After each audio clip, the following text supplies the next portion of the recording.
नमस्कार दोस्तों, स्वागत है आपके अपने YouTube चैनल आचार्य देव में। दोस्तों, आज के इस वीडियो में हम क्लास 10th प्रश्नावली नंबर 1.2 करेंगे और इसके पिछले वीडियो में हमने आपको प्रश्नावली 1.1 पढ़ा दिया था। अगर आपने नहीं देखा है तो डिस्क्रिप्शन में दिए गए लिंक पर जाकर देख सकते हैं, नहीं तो आई बटन पर क्लिक करके देख सकते हैं।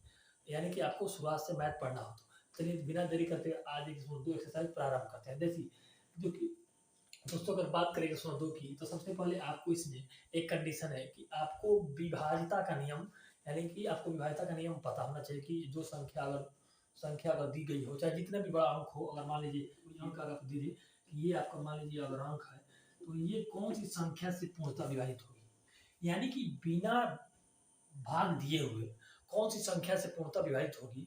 तो हम आज की इस वीडियो में पहले विभाज्यता का नियम जान लेते हैं, उसके साथ साथ पहले प्रश्न को करेंगे। तो देखिए, यानी कि पहले हम बात कर रहे हैं, यानी कोई भी संख्या अगर दे दी, मतलब 2 से विभाजित होने के लिए क्या कंडीशन है।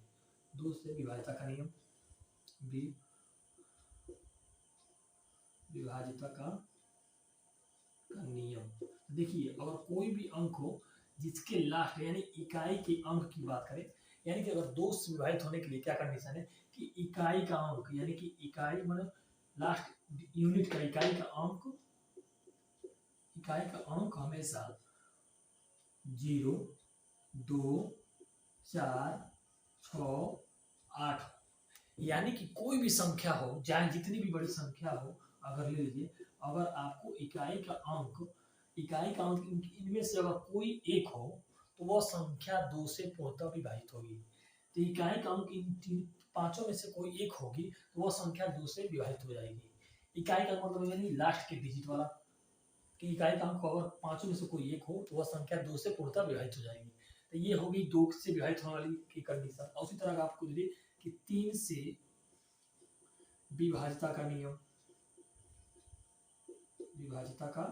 नियम, यानी कि विभाजित 3 से विभाजित होने वाले की क्या कंडीशन है उसके बारे में अगर जानते हैं। देखिए, यानी कि उसके बारे में अगर जानते हैं तो देखिए, अगर उसके लिए देखा जाए तो जो संख्या को अगर मान लीजिए कोई संख्या आपको दे दे कि ये 27 दे दे, तो ये संख्या अगर 27 3 से विभाजित होगी कि नहीं, तो अगर संख्या चाहे जितनी भी बड़ी संख्या हो सबको सम कर सम, यानी जो 7 प्लस 2 कितना हुआ 9, तो ये संख्या 9 से पूर्णतः विभाजित हो जाएगी।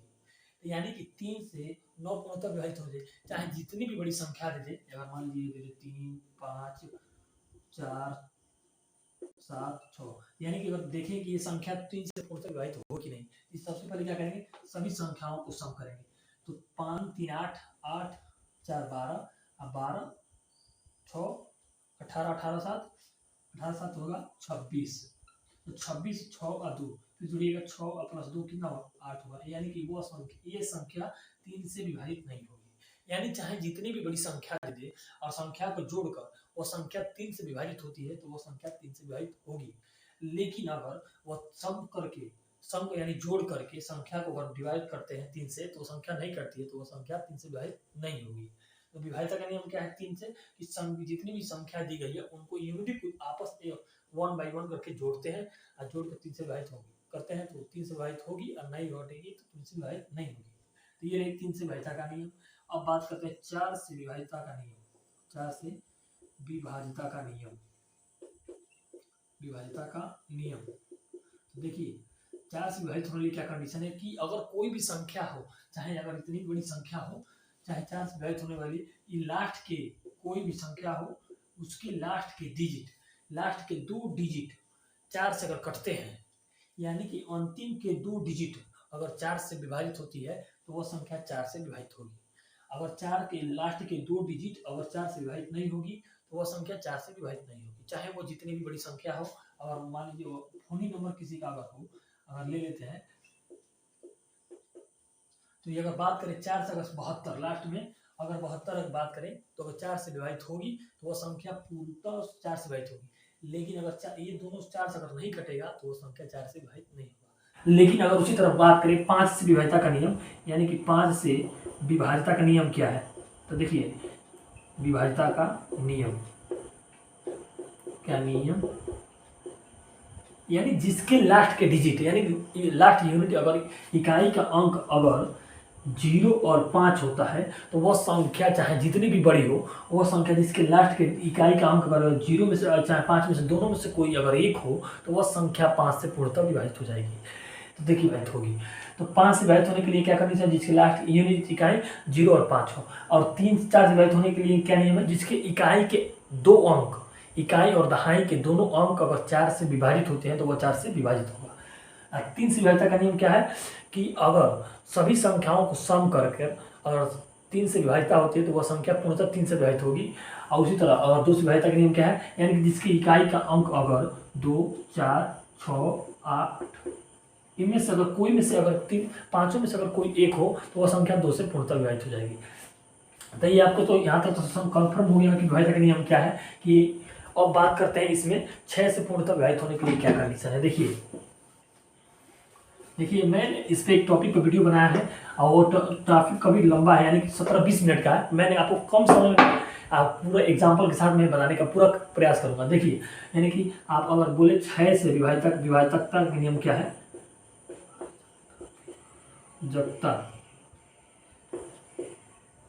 विभाजकता का नियम अगर देखा जाए, देखिए वह संख्या जो अगर 2 और 3 से विभाजित होती है, कोई भी अगर संख्या हो जो संख्या अगर 2 और 3 से विभाजित होगी तो वह संख्या 6 से भी विभाजित होगी। यानी कि अगर जो संख्या 2 से भी विभाजित हो और 3 से भी विभाजित हो तो वह संख्या 6 से भी विभाजित होगी। यही इसका नियम है कि जो संख्या 2 से भी कटे और 3 से भी कटे तो वह संख्या 6 से भी विभाजित होगी।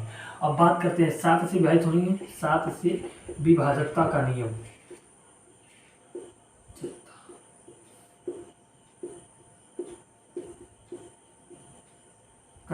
देखिए इससे पहले हम 8 का पढ़ लेते हैं, फिर 9 का पढ़ लेते हैं और उसके बाद हम आगे देखते हैं। देखिए 7 से पहले हम इसके पहले 8 को देख लेते हैं। देखिए अगर 8 से विभाजकता का नियम देखा जाए, विभाजकता का नियम, तो देखिए जिसके इकाई का अंक, अगर हमने 4 का क्या पढ़ा था कि इकाई का अंक, इकाई और दहाई का अंक दोनों अगर 4 से विभाजित होगी तो वह संख्या 4 से विभाजित होगी। लेकिन 8 के इकाई का अंक में, यानी कि 8 का विभाजकता का नियम अगर देखा जाए, जिसके इकाई, दहाई और सैकड़ा तीनों अगर 8 से विभाजित होती है, अगर संख्या अगर मान लीजिए या अगर आपको दे दें, यानी कि जो संख्या इकाई और दहाई और सैकड़ा तीनों लास्ट के 3 डिजिट अगर 8 से विभाजित होता है तो वह संख्या 8 से पूर्णतः विभाजित हो जाएगी।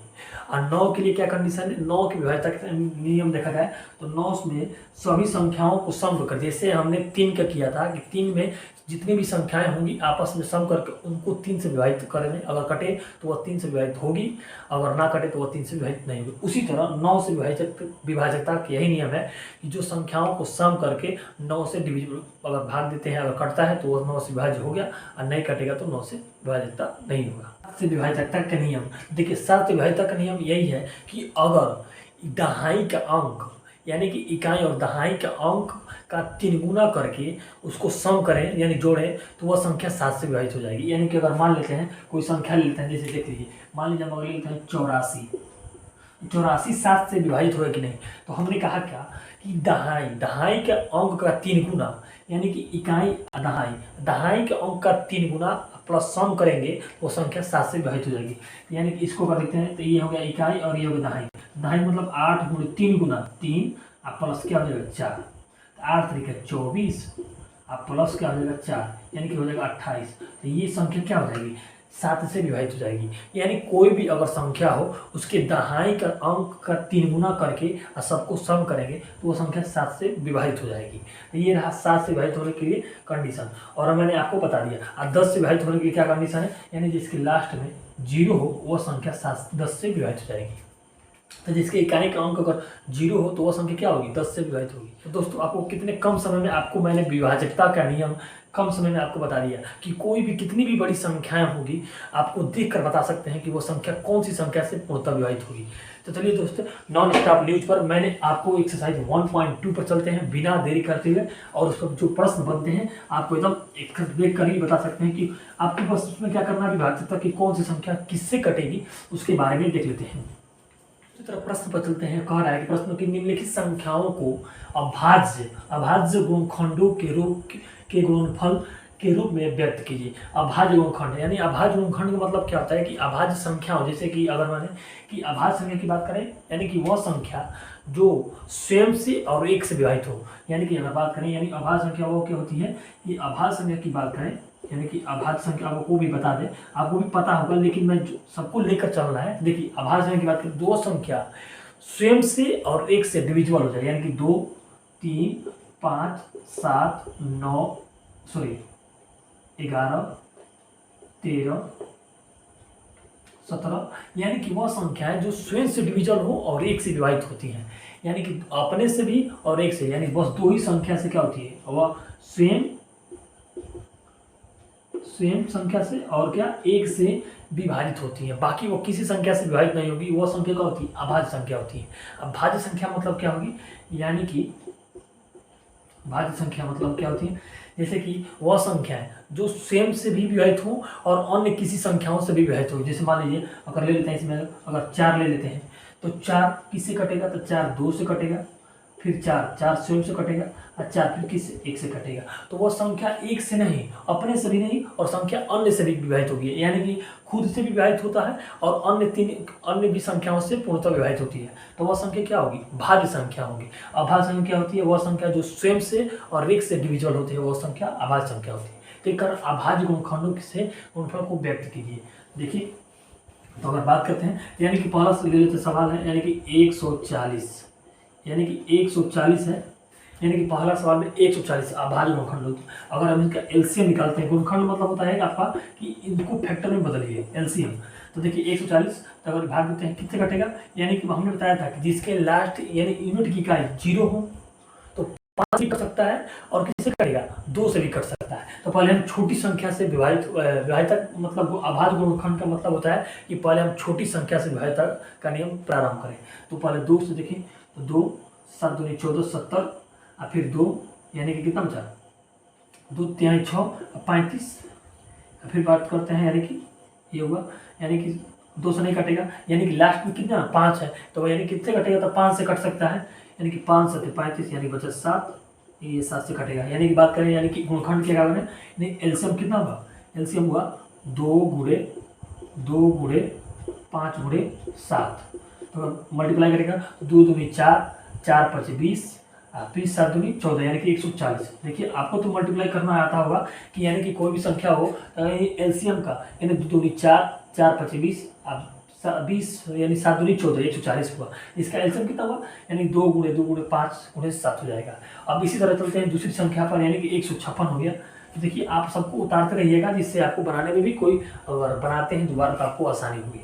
चलिए अब दूसरे अंक पर चलते हैं, यानी दूसरी संख्या हो गई, यानी कि अगर दूसरा संख्या की बात की 156 को अब हम एलसीएम निकालते हैं, यानी कि अब गुणनखंड निकालते हैं अभाज्य गुणनखंड। तो पहले छोटी संख्या से हम क्या करते हैं, डिवाइड करते हैं, यानी 2 सते क्या होगा, 2 सते 14, 2 सते 14 कितना बचा से 1, यानी 2 8 16, फिर 2 3 6 और 2 9 18।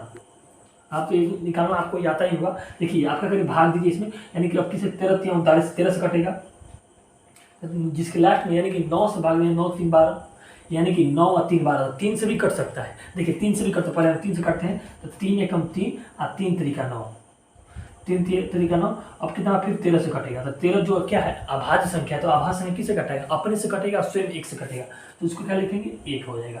ये हो जाएगा आपका, ये क्या हो जाएगा, इसका गुणनखंड हो जाएगा, यानी कितना होगा 2 गुणे 2 गुणे 2 गुणे 3 गुणे 13 हो जाएगा, यानी कि 2 दूनी 4 और 4 3 12, 12 13 गुणा करिएगा कितना आएगा, 156 हो जाएगा, यानी कि 156 आ जाएगा। किसका वो गुणनखंड हो गया, यानी 13 3 39, 39 में 4 से गुणा करते हैं, यानी कि देखिए अगर 39 में 4 से गुणा करते हैं तो 4 3 9 चौको 36 को 6 हाथ से 3, 4 3 12 12 3 क्या हो जाएगा, 15 हो जाएगा। यानी जो संख्या आपका गुणनखंड क्या है, इसी का गुणनखंड है 156 का, तो आप इस तरह निकाल सकते हैं। अब चलते हैं तीसरे प्रश्न पर आपका, और 25 यानी 3825 को जो है आपको अभाज्य गुणनखंड करना है। तो सबसे पहले क्या करिएगा, जो सबसे छोटी यानी 5 का मतलब जिसके इकाई अंक क्या है 5 है, तो जिसके इकाई अंक अगर 5 हो तो वह संख्या किससे 5 से विभाजित हो जाएगी।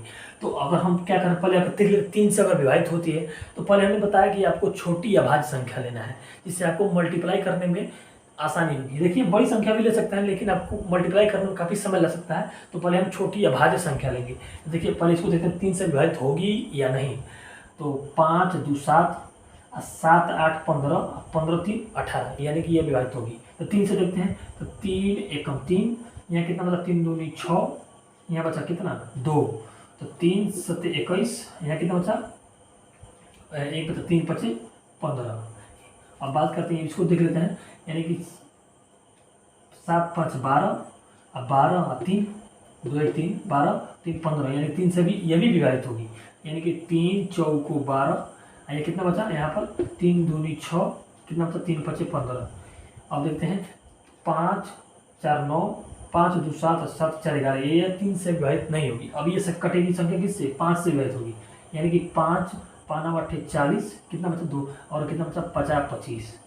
अब देखिए 5 से कटेगा तो 17 50 85 हो जाएगा, 17 50 85 होगा। ये 17 क्या है, अभाज्य संख्या है। 17 क्या अभाज्य संख्या था, अभाज्य संख्या का मतलब जो संख्या स्वयं से कटती है वही संख्या अभाज्य संख्या होती है, यानी कि ये 1 से भी कटेगा और स्वयं से भी कटेगा, ये हो जाएगा 17, क्या होगी अभाज्य संख्या। अब इसको मल्टीप्लाई करिएगा, देखिए यानी कि अब इसको छोटा कर लेते हैं, आपको लिखना है तो लिख सकते हैं 156।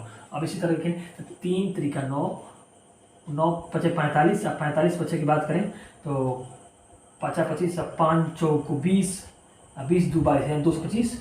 अब इसमें मल्टीप्लाई करिएगा तो यानी कि 225 में मल्टीप्लाई कितना आएगा 3825, 3825 हो जाएगा। उसी तरह मल्टीप्लाई करिए कितना आएगा, यानी कि 3 गुणे, आप इसको बना सकते हैं, यही इसका फैक्टर हुआ गुणे 17, इसे कितना आएगा और 3825। अब चलते हैं उसी तरह 5वें नंबर पर। देखिए अगर प्रश्न आपको दे कि 5005, तो पहले ये देखते हैं इसमें, देखिए अगर ये देखते हैं पहले 5 से 3 से विभाजित होगी कि नहीं, तो 5 5 10, यानी 3 से विभाजित नहीं होगी, तो ये संख्या किससे कटेगी 5 से कटेगी। तो 5 एकम 5 और 2 जीरो मतलब 2 जीरो और 5 एकम 5, फिर 5 में इकाई का अंक क्या है, यानी कि इकाई का अंक 1 है। तो एक जो हमने बताया था कि 5 से बेहतर का नियम क्या है, जिसकी इकाई का अंक 0 और 5 है, तो एक ही 0 और 5 दोनों में से कोई एक नहीं है। तो इसमें क्या होगा, ये ना तो 5 से कटेगा, ना तो 3 से कटेगा, ना ही 2 से कटेगा। अब हम बात करते हैं किससे कटेगा, अभाज्य संख्या की बात करते तो अभाज्य संख्या से ही देखिए आप, तो ना तो 5 से कटेगा, ना तो 3 से कटेगा, ना कि 2 से कटेगा। अब बात करते हैं 7 से, तो 7 से कटता है कि नहीं, तो इकाई दहाई का 3 गुना करके, इसका 3 गुना क्या होगा 0 ही होगा।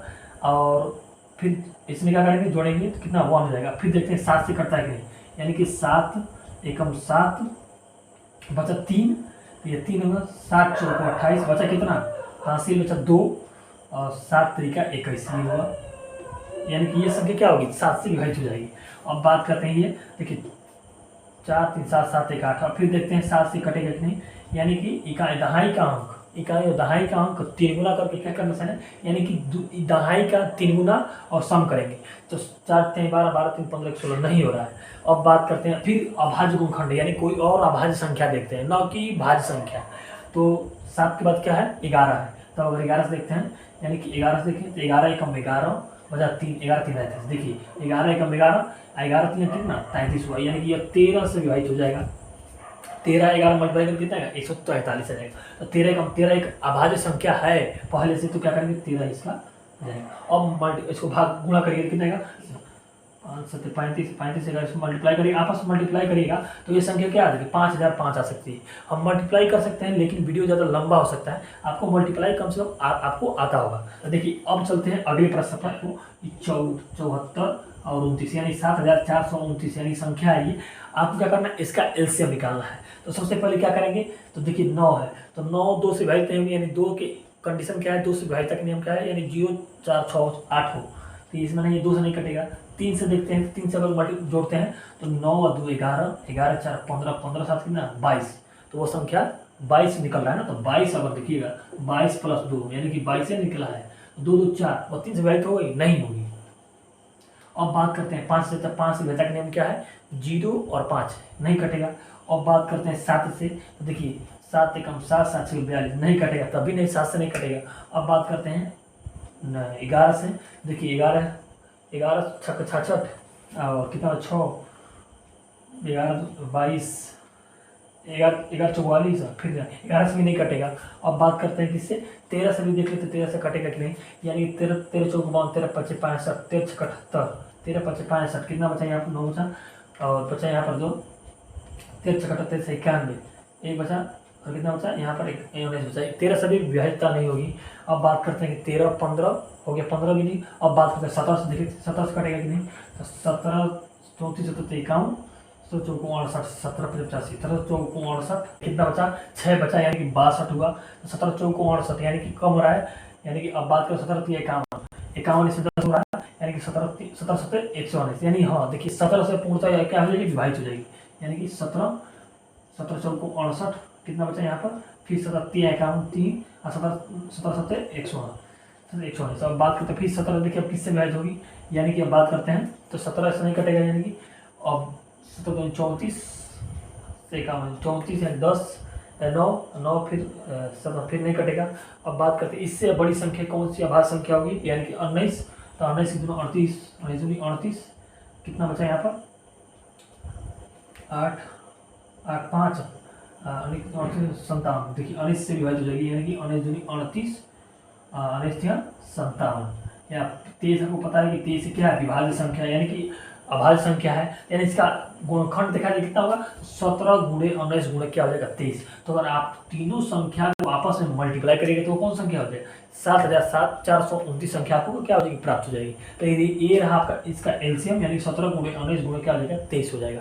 देखिए जब ये तीनों क्या होगी, ये आपको 17 गुणे 19 गुणे 23, ये तीनों संख्या अभाज्य संख्या है, इसलिए इन तीनों संख्याओं का अगर हम एचसीएफ पूछें तो हमेशा अगर दो संख्याएं अगर हों, यानी तीनों, ये भी अभाज्य संख्या है, ये भी अभाज्य संख्या, और दो संख्या आपको दे दे कि ये दोनों संख्या का आपको एचसीएफ निकालना है, तो एचसीएफ में आपको पता होगा कि न्यूनतम संख्या आपको लेना पड़ता है, तो इस संख्या का एचसीएफ कितना होगा 1 होगा। देखिए अगले प्रश्न भी जो इसमें दूसरा प्रश्न है, आपको एचसीएफ और एलसीएम में दोनों का कम्बो है, तो उसको देख लेते हैं। देखिए आपको अगर प्रश्न को समझ में आया तो प्रश्न को स्क्रीनशॉट कर लीजिए, जिसको आपको बनाने में क्या होगा, फैक्टर करने में आसानी होगी, तो स्क्रीनशॉट कर लीजिए इसका।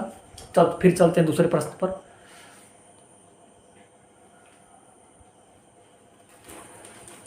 तो दोस्तों उसी तरफ चलते हैं दूसरे प्रश्न पर। देखिए आपको क्या करना, फैक्टर बस निकालना है, इसका एलसीएम वो निकल जाएगा। अब चलते हैं इसमें, जब दूसरे प्रश्न पर आपको क्या करना है, एलसीएम और एचसीएफ दोनों आपको प्रश्न की आपको निकालना होगा। उसी तरह अगले प्रश्न पर, यानी प्रश्न नंबर 2 पर ये कह रहा है कि पूर्णांक के निम्नलिखित युग्म के एचसीएफ, यानी कि एचसीएफ मतलब होता है महत्तम समापवर्तक और एलसीएम मतलब लघुत्तम समापवर्तक ज्ञात कीजिए तथा इसकी जांच कीजिए, यानी दोनों अगर यह ज्ञात कर लेते हैं तो दोनों को जांच कीजिए कि ये प्रश्न आप बनाए सही है कि या गलत। दो संख्याओं का गुणनफल, यानी कि उनको एलसीएम, दो संख्याओं का गुणनफल क्या होता है, एचसीएफ गुणे एलसीएम, ये फार्मूला है, आपको उन पर रखकर आपको क्या करना है, डिवाइड में बताना है। तो देखिए पहले चलते हैं, 26 और 91, 26 है और दूसरा प्रश्न क्या है 91 है। तो पहले हम दोनों प्रश्नों को एक साथ लेते हैं। देखिए दोनों प्रश्नों का पहले निकालेंगे एलसीएम, तो एलसीएम निकालेंगे, आपको पता होगा 13 दूनी 26 होता है, यानी कि 2 से कटेगा, ये 13 से विभाजित होगी, तो 13 क्या है, एक अभाज्य संख्या है, तो इसका अगर एलसीएम की बात करें 2 गुणे 13 गुणे 1 लगा सकते हैं आप, यानी कि मल्टीप्लाई 1 से भी विभाजित होगी। अब बात करते हैं 91 की, तो 91 की बात करते हैं, यानी कि देखिए 7 एकम 7 7 7 का 21, यानी कि 13 से भी विभाजित होगी, यानी कि 7 13 13 7 91, यानी कि ये 13 क्या हो जाए, एक अभाज्य संख्या हो जाए, यानी मल्टीप्लाई 1, यानी कि बात करें यानी 91 की, देखिए यानी कितने निकला 7 गुणे क्या हो जाएगा 13 गुणे क्या हो जाएगा 1 हो जाएगा। तो देखिए एलसीएम के लिए क्या कंडीशन है, यानी कि जब एलसीएम निकालते हैं तो एलसीएम के लिए, यानी कि अगर देखिए एलसीएम अधिक सारी संख्याओं का लेते हैं, यानी कि एलसीएम में आप क्या मैक्सिमम संख्याओं को क्या करना है, आपको लेना है। यानी देखिए अगर देखा जाए 2 गुणे 13 गुणे 1 है, इसमें क्या है 7 गुणे 13 गुणे 1 है। देखिए हम और एचसीएफ की बात करें तो एचसीएफ में आपका करेंगे वही संख्या लेंगे जब दोनों संख्याओं में कॉमन हो, आप कम से कम लेंगे, यानी कि अगर इसी में अगर 2 है ऊपर है, इसमें भी 2 होगा तो 2 गुणे 13 लेते हैं, क्योंकि 13 इसमें भी है इसमें भी है। लेकिन अगर इसमें क्या करें एचसीएफ, हमको क्या करना है कम से कम, एचसीएफ में कम से कम संख्या लेनी है। तो देखिए 1 दोनों में है तो 13 गुणे क्या हो जाएगा 1 हो जाएगा। HCF में कितना 13, यानी कि HCF कितना निकला 13। तो 13 कौन सी संख्या होगी, 13 जो होगी वो दोनों 26 से विभाजित होगी और 91 से विभाजित होगी। HCF में 13 संख्या दोनों से विभाजित हो जाएगी। लेकिन एलसीएम की बात करें तो एलसीएम में आप मैक्सिमम अधिक से अधिक संख्या ले सकते हैं, यानी कि इसमें कौन कौन संख्या बची है, 2 गुणे क्या निकाल सकते हैं, 13 गुणे 17 गुणे 1 ले सकते हैं, सॉरी 7 गुणे। तो यह इसमें कौन संख्या है, यानी कि सभी संख्याओं को लेंगे, एक एक संख्याओं सभी संख्याओं को 1 लेंगे। तो 7 दूनी 14 और 14 13 गुणा करें कितना होगा, यानी कि 14 गुणे 13, तो 13 13 159, 4 3 12, यानी कि 182 होगा। 182 आपको क्या हो जाएगा, आपका एलसीएम हो जाएगा। एलसीएम कितना हो जाएगा, दोनों संख्याओं का एलसीएम कितना हो जाएगा 182 और एचसीएफ कितना हो जाएगा 13। अब हमें कह रहा है कि जांच कीजिए कि ये दोनों संख्याओं का गुणनफल एलसीएम और एलसीएम के बराबर है।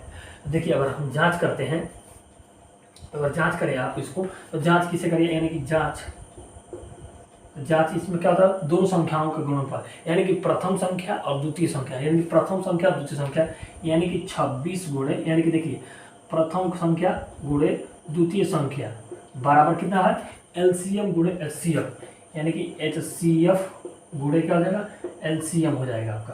तो प्रथम संख्या यानी कि 26 गुणे 9 91, सॉरी अब 26, एचसीएफ जो 13 है वो दोनों संख्या से विभाजित होगी। तो 13 गुणे कितना, एलसीएम कितना निकाला मैंने 182।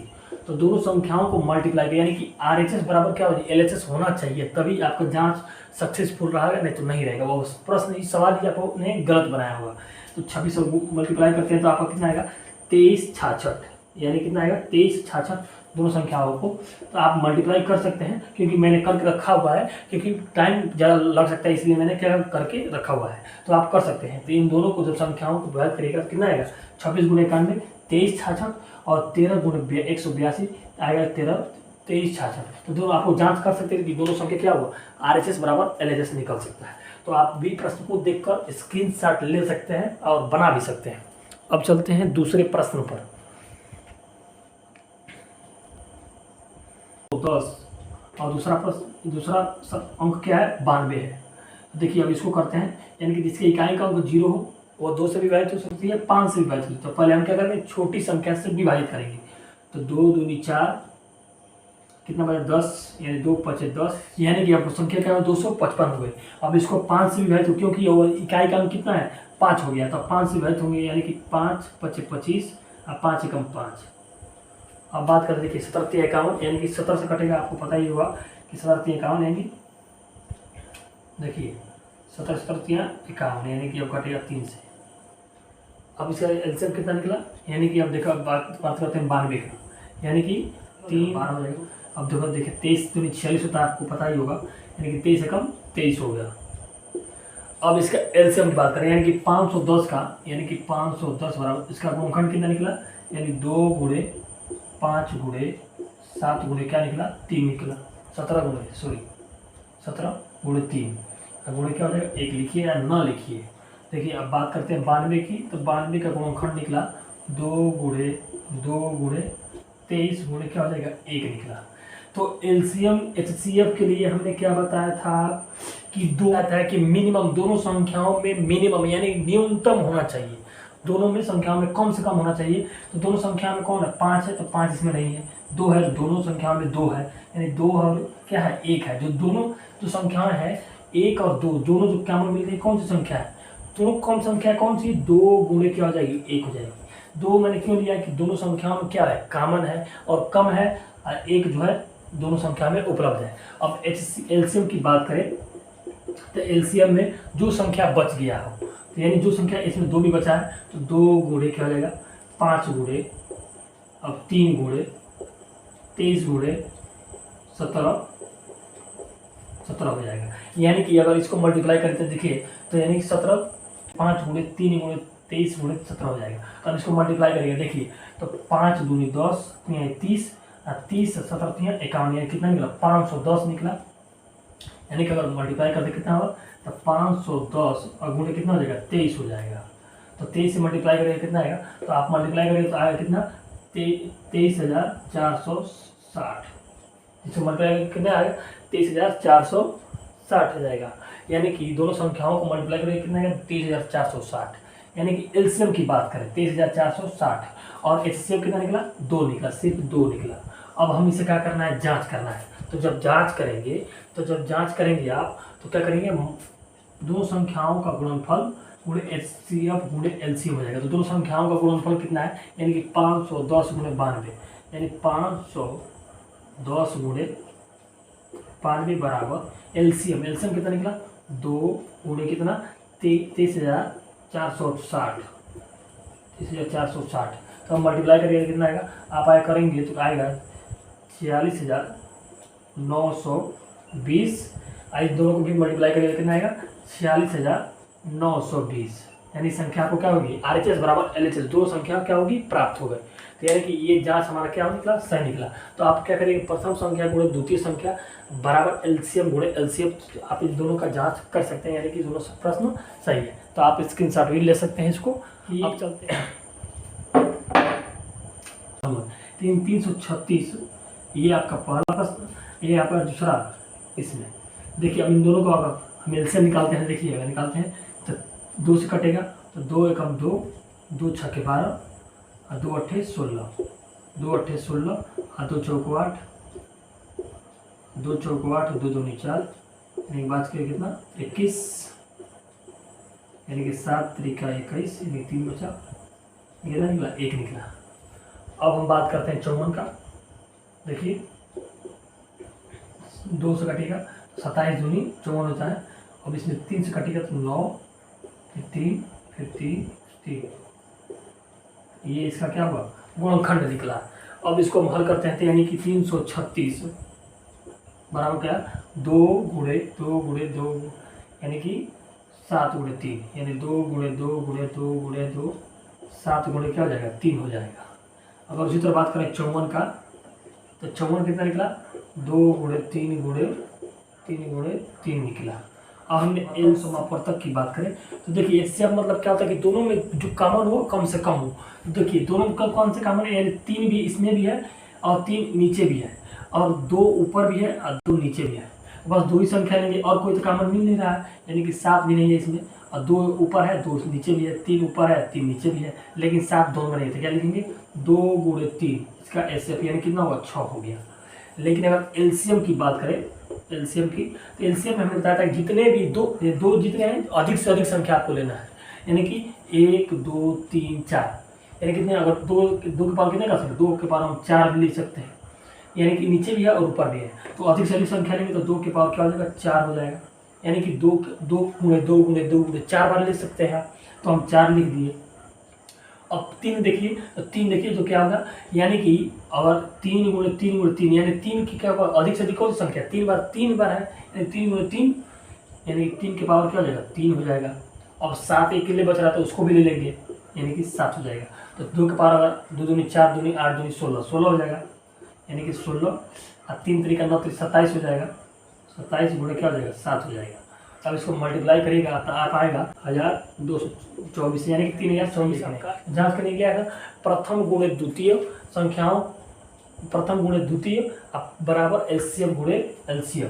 तो देखिए यानी कि प्रथम यानी 336 गुणे यानी प्रथम संख्या गुणे द्वितीय संख्या बराबर क्या हो जाएगा, आप लिख सकते हैं क्या एचसीएफ क्या गुणे हो जाएगा एलसीएम। तो प्रथम गुणे द्वितीय यानी द्वितीय संख्या कौन सी है 54 बराबर एचसीएफ का निकला 6 गुणे 3024। अब आपस में मल्टीप्लाई कर यानी कि 8144 आएगा।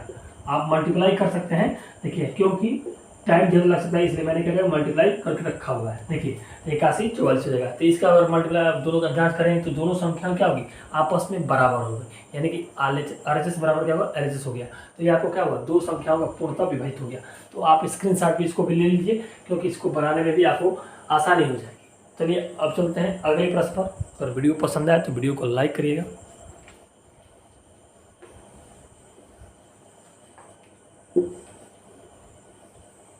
अब प्रश्न नंबर 3 पर चलते हैं। अब प्रश्न नंबर 3 में भी क्या करना है आपको HCF और LCM निकाल कर उसका क्या करना है गुणनखंड देखना है, उसका क्या सही करना है। तो दोस्तों चलते हैं अब तीसरे प्रश्न पर। प्रश्न कर रहा है कि अभाज्य गुणनखंड विधि द्वारा, यानी विधि द्वारा में करना है आपका निम्नलिखित पूर्णांकों के एचसीएफ और एलसीएम आपको ज्ञात करना है। यानी कि हमने इसके पिछले प्रश्न नंबर 2 में हमने आपको कितने 2 अंक लेकर समझाया था। प्रश्न में आपको दिया था कि 2 अंक लेकर समझाइए, लेकिन अब तीसरे प्रश्न क्या किया 3 अंक दे दिया आपको क्या करना है एलसीएम और एचसीएफ आपको निकालना है। तो चलिए देखते हैं। यानी कि क्या पहला अंक क्या है, यानी कि पहला अंक है 12 और 15 और क्या दूसरा तीसरा अंक 21 है। देखिए 12 का अगर देखा जाए तो आपको 12 का अगर एलसीएम फैक्टर निकाला तो कितना होगा 2 गुणे 2 गुणे क्या हो जाएगा 3 निकलेगा। यानी 2 दूनी 4 4 3 12। तो ये आपको तो यहाँ तक तो पता होगा। अब बात करते हैं 15 का, तो 15 का निकलेगा 3 गुणे क्या हो जाएगा 15 हो जाएगा।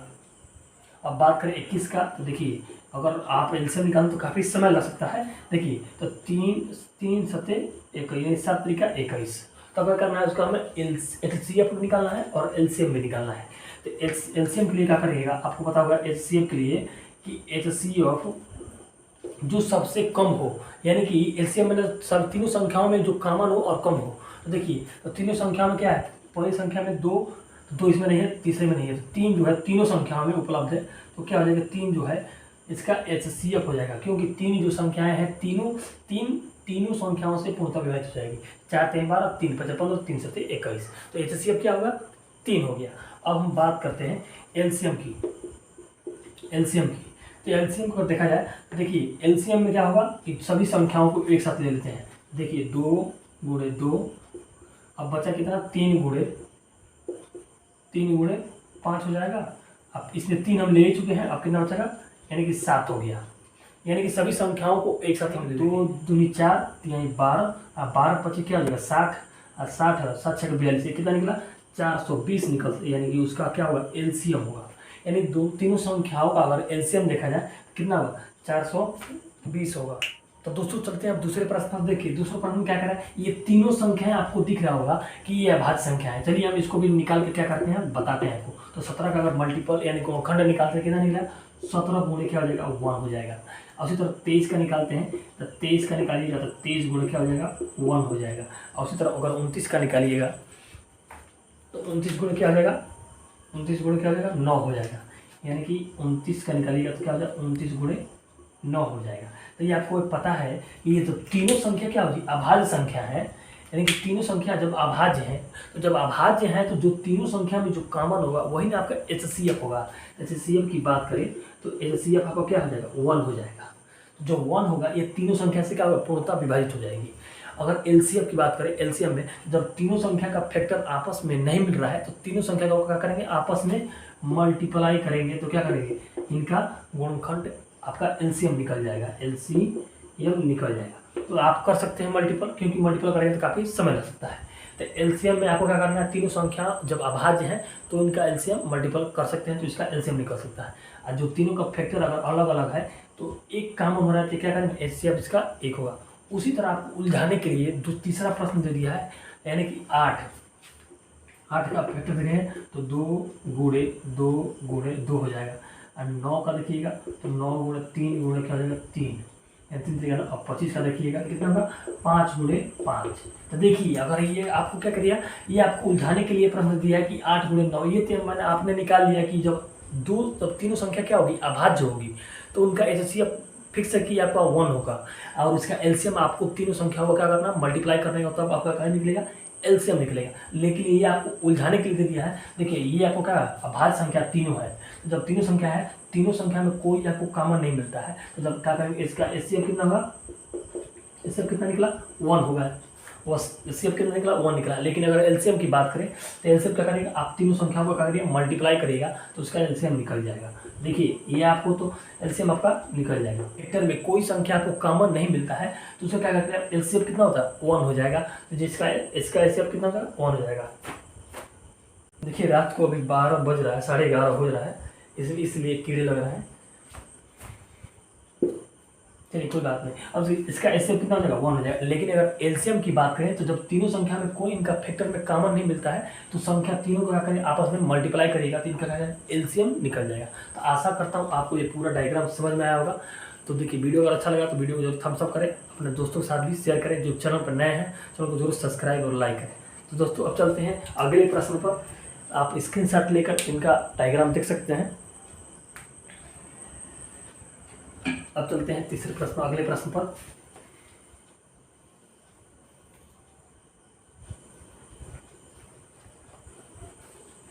काफी रात हो गई है इसलिए ज़्यादा क्लियर लग रहा है। चलिए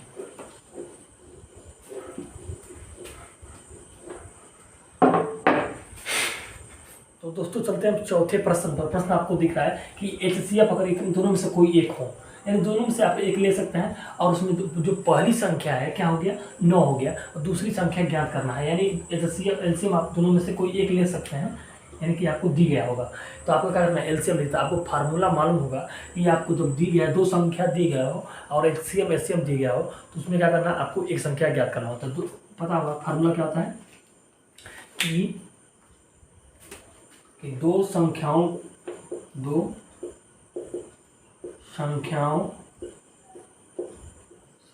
का गुणनफल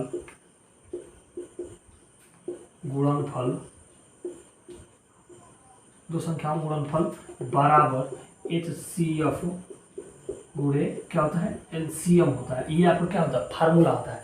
जब दो संख्या आपको दी गई हो और LCM का मान दिया हो तो आपको क्या करना है संख्याओं का मान निकालना है। दो संख्या मतलब एक संख्या आपको दी गया हो, यानी कि एक संख्या आपको दिया है दूसरा संख्या आपको क्या नहीं x मान लीजिए।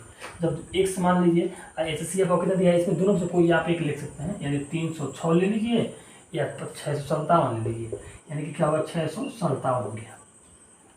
तो क्या करना है आपको पहली संख्या ज्ञात करना है। तो दो संख्याओं गुणनफल यानी कि आप लिख सकते हैं पहली संख्या गुणे दूसरी संख्या बराबर HCF गुणे क्या हो जाएगा LCM हो जाएगा। तो ये भी ले सकते हैं ये भी ले सकते हैं। तो देखिए ये 9 लिख सकते हैं, तो ये जब मल्टीप्लाई में इधर आएगा तो क्या हो जाएगा भाग में हो जाएगा। तो जब ये हो जाएगा मल्टीप्लाई में इधर आएगा जब भाग हो जाएगा तो क्या करना है आपको x बराबर आपको निकालना है। तो 9 3 27 यानी कि 9 3 27 बचा 3 9 3 27 9 9 चौको 36 34 गुण क्या हो जाएगा 657। ये आपको क्या निकला x का बराबर मान निकला, यानी कि अगर x बराबर देखा जाए तो x बराबर आप देखिएगा x बराबर निकलेगा 22 33 और 8। ये संख्या को क्या होगी यानी पहली संख्या हो सकती है भी और दूसरी संख्या भी हो सकती है, यानी कि एक संख्या आपको यहाँ पर दी गई हो और दूसरी संख्या क्या होगी आपको यहाँ प्राप्त होगा। जब दोनों संख्याओं का आपस में मल्टीप्लाई करेगा इन दोनों संख्याओं के गुणनखंड के बराबर होगा, यानी कि ये संख्या और ये संख्या मल्टीप्लाई करके इन दोनों संख्याओं के गुणनखंड क्या होगा बराबर होगा, यानी RHS बराबर LHS हो जाएगा। तो अब चलते हैं दोस्तों चौथा नंबर यानी 5वें प्रश्न पर। आपको इसको भी देख लीजिए। 5 नंबर की जांच कीजिए कि क्या किसी प्राकृतिक संख्या के n के लिए संख्या 6 की पावर n अंक 0 पर समाप्त हो सकती है। तो ये प्रश्न क्या कर रहा है आपको मैं समझाता हूँ। देखिए जब प्राकृतिक संख्या n के लिए संख्या 6 की पावर n अंक 0 पर समाप्त हो सकती है, इसे आप जांच करना है इसकी, यानी कि आपको दिया नहीं आपको क्या करना है जांच करना है।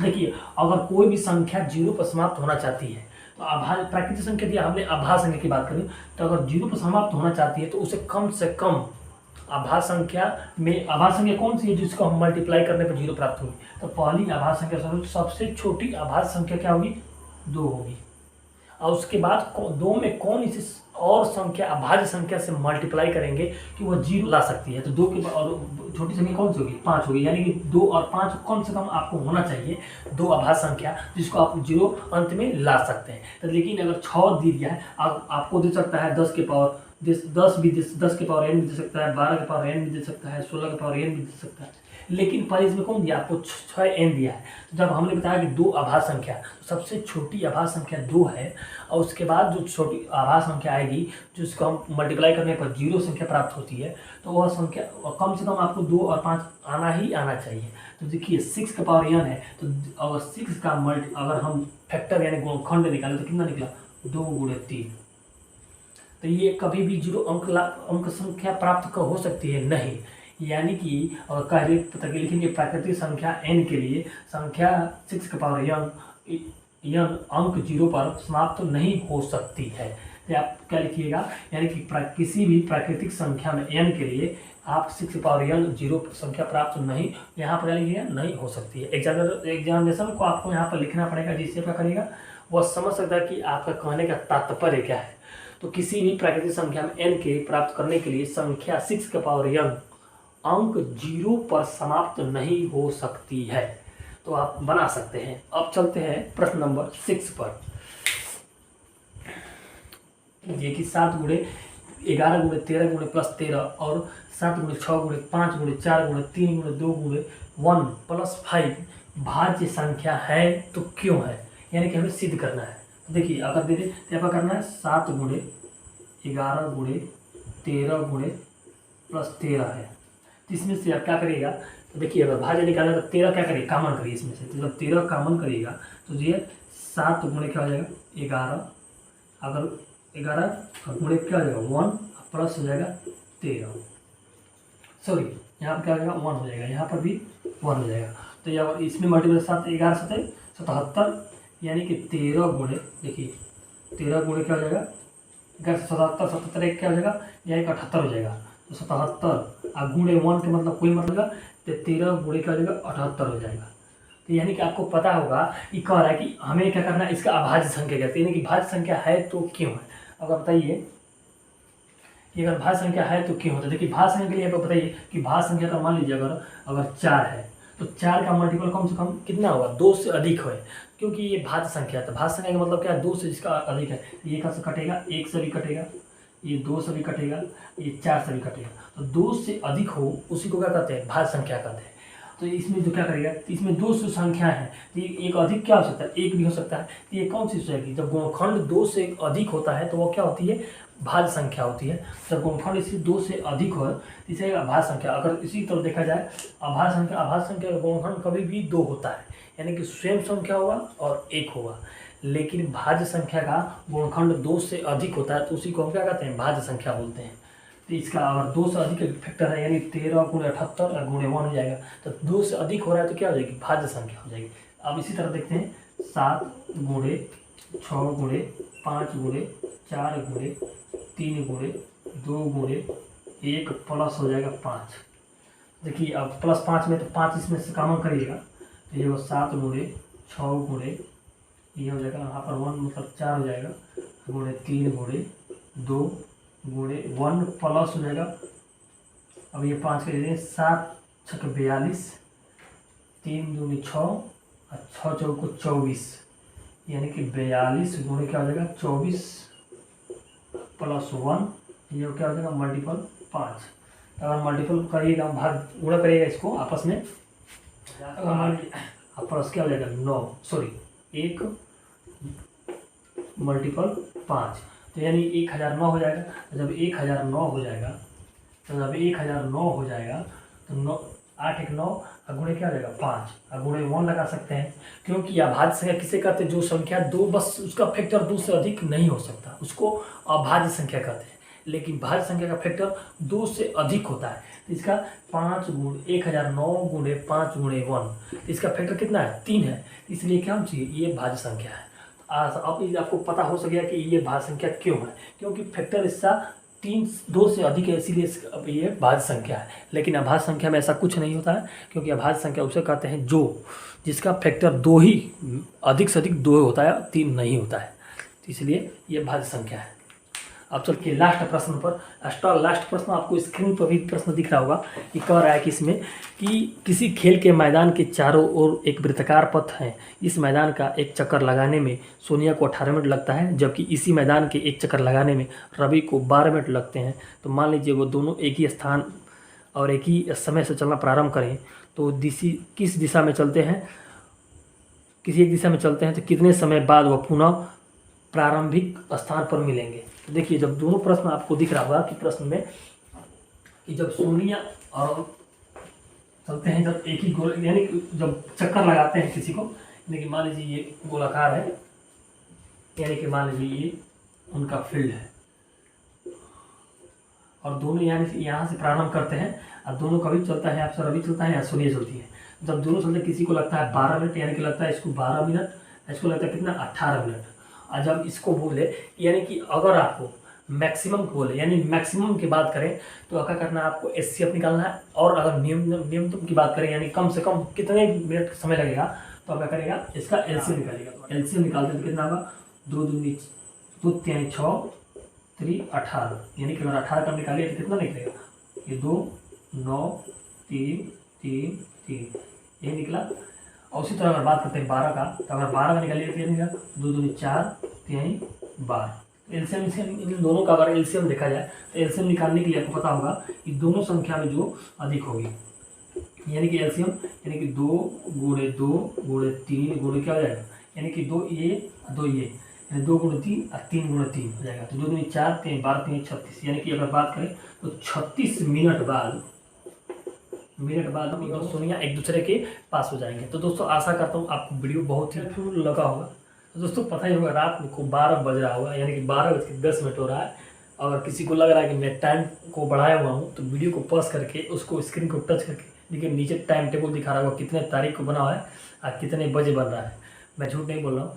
तो दोस्तों अगर चैनल पर नया है, चैनल को जरूर सब्सक्राइब करिए और अपने दोस्तों के साथ भी शेयर करिएगा। और क्लास 10 से रिलेटेड जितने भी टॉपिक हैं इस वीडियो के माध्यम से आपको दिए जाएंगे। तो आज के लिए बस इतना ही। देखने के लिए बहुत बहुत धन्यवाद। Thank you for watching. जय हिंद, जय भारत, वंदे मातरम।